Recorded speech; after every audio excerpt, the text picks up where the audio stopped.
Invite a Budget Blinds style consultant to show you how to transform your rooms just by changing your window coverings. Canada's #1 choice for window coverings. Visit budgetblinds.ca today.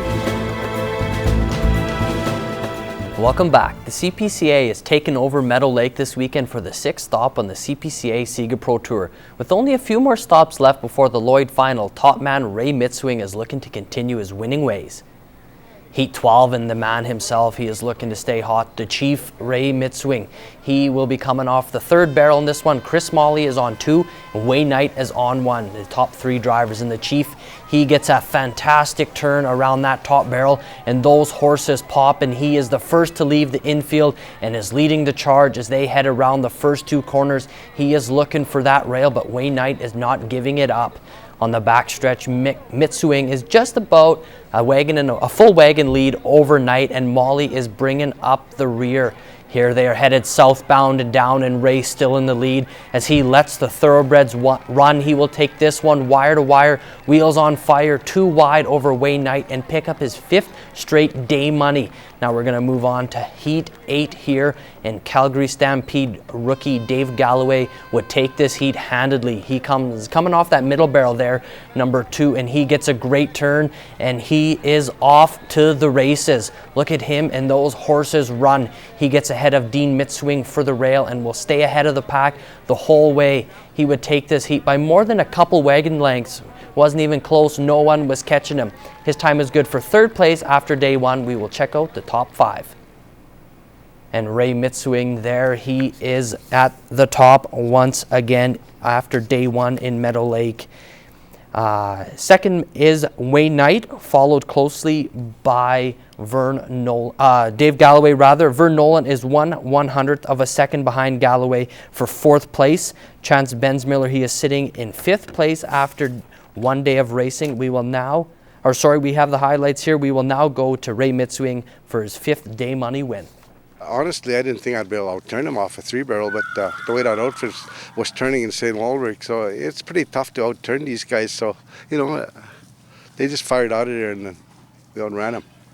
Well, that was my goal, to try and extend as much as possible, and then that way, once we get into next weekend into Frog Lake show there, I'll run these guys again a bit there, and then Turtleford will probably more likely to stay home because the track is so short there. I'll let them stay home and rest up for Lloydminster. The Northwest Prairie Pirates are looking to finish their season on top as they are in the provincial tournament this weekend. The AAAs are in Melville and are sitting with a 1-1 record after day 1, and the AAs were in Moose Jaw and have a 1-0 record after day 1. The AAAs, they got off to a great start in this game here, scoring 3 runs in the top of the 1st inning. However, the Indians fought right back and took 2 runs from the Bucks, top of the 2nd, and the scoring continued as Daniel Keck cleared the bases with a double, making it 6-2 for the Pirates. The Indians put up another 2 in the bottom of the 2nd inning, made it 6-4 after 2 innings of baseball. Back and forth action there. The Pirates add 2 more runs, another RBI for Keck. This kid was bringing in the runs all day. Trent Cush, he came into relief and shut down the Indians, and the Pirates win this one 16-5. They are now facing the Munster Red Sox, and that game is just getting underway. The AA Bucks here, they dropped their first game of the day to the Northeast Red Sox. The team is now 1-1, and we're facing the North Battleford Beavers in a must-win game this afternoon. And the boys came to play in this one as they scored 6 runs in the 1st inning. Cooper Olsen, he took the mound and was throwing darts all game. The runs kept coming as the Pirates were leading 9-4 after 6 innings, and the Pirates win this one and now force a tiebreaker game tomorrow morning against the Regina Pacers, a team who they beat yesterday 8-4.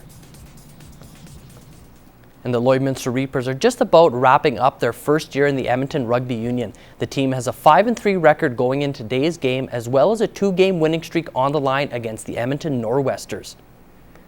The Reapers had a familiar face return as club founder Shane Wald returned to the pitch at his usual position of fly half. However, the Reapers would still drop this one as the Nor'Westers had a very large number of players and were able to use that as an advantage over the Reapers, who only had 16 guys. The Reapers now have a long weekend off before traveling to St. Albert to face off in a huge game, which will mean a lot for the standings. The Lady Reapers were also in action, however they weren't able to field a full team and had to forfeit this game. They will also have the long weekend off before they face the Sirens. And as we told you yesterday, the Lakeland Heat were taking on the Fort Saskatchewan Rebels in the North Conference Final.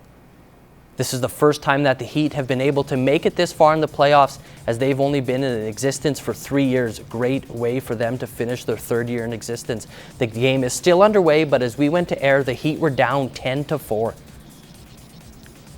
And after winning their first game a couple weeks ago, the Lloydminster Vandals are currently on a losing skid.